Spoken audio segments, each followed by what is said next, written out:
Assalamualaikum warahmatullahi wabarakatuh. Alhamdulillahi rabbil alamin. Wassalatu wassalamu ala rasulillahil karim wa ala alihi wa sahbihi ajma'in wa ba'd. Saudara-saudariku dimanapun Anda berada, semoga video ini menemui kita semua dalam keadaan sehat, dimudahkan dalam beraktivitas, diberkahi dalam berkegiatan.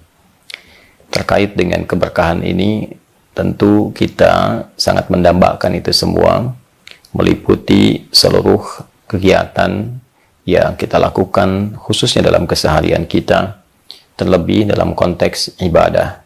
Bagaimana ibadah kita melahirkan berkah, bertambahnya nilai kebaikan, dan konsistensi mempertahankan itu sampai kita berpulang. Ziyadatul khair wastimraruhu. Demikian hasil dari semua ibadah, baik itu bahkan dimulai dari prosesnya, bahkan hingga kemudian kita selesai menunaikannya dan berpotensi mendapatkan hasil dari itu semua dalam aktivitas kehidupan kita. Bagaimana sholat yang berkah, baik dalam prosesnya, baik ketika dijalani, dan juga baik setelah menunaikannya. Pun demikian dengan ibadah-ibadah yang lain, termasuk ibadah haji. Maka haji dikatakan berkah bila disiapkan dengan baik, dilakukan dengan baik, dan mendapat hasil yang baik, merubah pelakunya menjadi lebih baik. Teman-teman, dalam konteks baik ini tentu tidak cukup dengan kita menunaikan rukunnya dengan baik, dimulai misal terkait haji dengan wukufnya benar secara rukun, kemudian dilanjutkan pada tahapan-tahapan berikutnya, baik itu di Muzdalifah, Jumrah Aqabah, Tawaf Ifadah, pun demikian dengan mabit di Muna, sampai dengan tuntasnya itu semua. Lebih daripada itu, kita mesti lihat juga tentang tertib prosesnya, tentang adabnya, bagaimana adab yang benar sehingga dalam menunaikan ibadah itu juga melahirkan ketenangan, tidak gelisah, tidak khawatir, karena dilakukan dengan cara-cara yang benar. Pun demikian, ada adab akhlak yang mengiringi, sehingga dalam konteks beribadah itu, kita juga melakukan dengan cara-cara yang dibenarkan secara syariat. Dalam konteks ini, menjadi banyak perbincangan kekinian bahwa tidak sedikit jemaah haji kita batasi, misalnya yang datang dari Indonesia, dari satu proses yang kiranya tidak semestinya untuk dilakukan menurut hukum-hukum yang berlaku dari pemerintahan Saudi, dan begitu pula dengan ketentuan dari negara Republik Indonesia. Seperti halnya saudara-saudari kita yang telah menunaikan ibadah umrah mendekati musim-musim haji, tentu ketentuan yang berlaku di Saudi menjadikan teman-teman yang berumrah ini mesti segera kembali ke negara masing-masing dan tidak diperkenankan bagi visa yang berlaku itu untuk mengikuti ibadah haji. Untuk itulah kemudian pemerintah di negara setempat, dalam hal ini di Saudi, memberlakukan sistem yang ketat, mulai dari razia, juga pengecekan-pengecekan yang cukup ketat, yang sekarang banyak bertebaran beritanya, baik itu di media-media televisi, bahkan ke media sosial.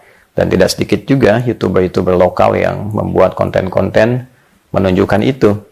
Dan ini pun tentu juga akan mendapat perhatian dari pemerintahan setempat, ya, dari pengamatan-pengamatan dan lain sebagainya. Untuk itu, sesungguhnya ini adalah konfirmasi tanda awal bahwa ibadah yang sangat penting, ibadah yang memiliki nilai yang sangat tinggi, juga harus disertai dengan menjunjung etika yang tinggi pula, tertib yang tinggi pula. Apatah kita dapatkan sesuatu bila kita menunaikan itu semua dengan perasaan khawatir, sembunyi-sembunyi, terkadang juga harus melakukan tindakan yang tidak sepantasnya, tidak sepatutnya. Memalsukan ID itu bukan hal yang bisa dianggap benar. Pun demikian juga membuat satu kondisi-kondisi yang bisa dikatakan sesuatu yang tidak harus dikerjakan.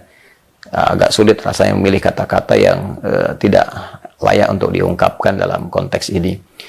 Singkatnya, saya menghimbau akan lebih baik bila teman-teman yang tidak memiliki visa haji yang resmi itu tidak harus memaksakan untuk menunaikan ibadah haji yang dengan itu dilakukan dengan cara yang mengkhawatirkan, menggelisahkan, atau bahkan dapat beresiko bukan hanya pada pribadi, tapi juga penilaian secara general, secara umum pada jemaah dan penyelenggara ibadah haji itu sendiri. Tentu dibutuhkan banyak sinergitas di sini, selain juga dari sisi pemerintah yang memberikan pengetatan dari mulai keberangkatan. Tentu pemerintah juga mengetahui bila kerjasama dengan imigrasi dikuatkan, bahwa yang tidak memiliki visa haji yang resmi dengan jalur-jalur yang sebetulnya sudah menjadi rahasia umum untuk diketahui, diberikan satu pengetatan tertentu. Kemudian yang kedua juga travel mesti penting untuk diresapi, tidak mengambil resiko yang tinggi dengan mencoba menawarkan fasilitas kepada jamaah, tapi pada akhirnya juga menimbulkan persoalan-persoalan yang cukup serius. Dan yang terakhir tentu kembali kepada jamaah itu sendiri. Ya, mesti ditimbang, mesti diketahui. Bila memang ada rezekinya, yang haji-haji menggunakan visa turis itu kan biayanya cukup besar. Mengapa tidak dialihkan ke haji khusus saja yang jelas mendapatkan visa hajinya? Ya, atau juga belajar pengetahuan lebih bila telah menunaikan ibadah haji sebelumnya, boleh jadi bisa digunakan biayanya pada aspek yang lain, yang lebih bermanfaat, nilai mabrurnya lebih tinggi di hadapan Allah Subhanahu wa Ta'ala. Masih banyak fakir, miskin, banyak yatim-yatim yang butuh perhatian, atau mungkin saudara-saudara sendiri yang belum pernah berhaji bisa difasilitasi, yang dengan itu peluang mendapatkan pahala tentu bisa lebih mudah untuk diraih. Adapun faktor-faktor lain, yaitu barangkali bisa menjadi perbincangan untuk ke depan, khususnya dari segi penyelenggaraan, dari segi juga bagaimana memberikan peluang kepada masyarakat Indonesia, yang kita ketahui bersama tidak mudah mengumpulkan rupiah demi rupiah, kadang menjual aset, menjual tanah, menjual kebun untuk berangkat. Tentu bila ada kebijaksanaan lebih untuk bisa mempercepat keberangkatan itu dan menempatkan sesuai dengan syarat-syarat dan ketentuan dalam syariat, tidak memaksakan bila memang belum ada satu biaya yang sudah pasti didapatkan, sehingga kiranya penting dipertimbangkan dana-dana talangan itu, sehingga tidak harus menjadikan antrian itu berlaku cukup panjang. Ya, tidak harus kemudian ditalangi. Untuk apa berkumpul dan menunggu cukup lama? Bila memang uangnya ada, diberangkatkan. Bila memang belum ada, ditabung. Sehingga dengan itu juga maslahat untuk semua. Ya, kecuali memang ada pertimbangan-pertimbangan yang lain di luar teknis-teknis ibadah. Secara singkatnya, kami sekali lagi mendoakan. Semoga siapapun yang berhaji tahun ini diberikan oleh Allah kemudahan, kelancaran, dan lebih penting daripada itu kemabruran.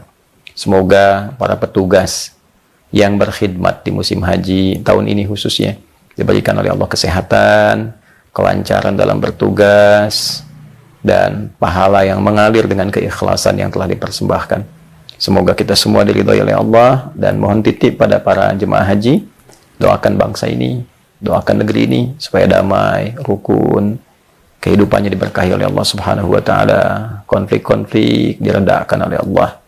Semoga Allah berikan hidayah pada para pemimpin, Allah berikan rahmat kepada para rakyat masyarakat, dan menyatukan kita dalam kebaikan yang diridhai oleh Allah Subhanahu wa Ta'ala. Mohon doa juga bagi kami pribadi khususnya, semoga Allah memberikan ampunan, memberikan keikhlasan dalam berdakwah, dan meridhai apa yang disampaikan. Terima kasih, maafkan saya. Adi Hidayat. Assalamualaikum warahmatullahi wabarakatuh.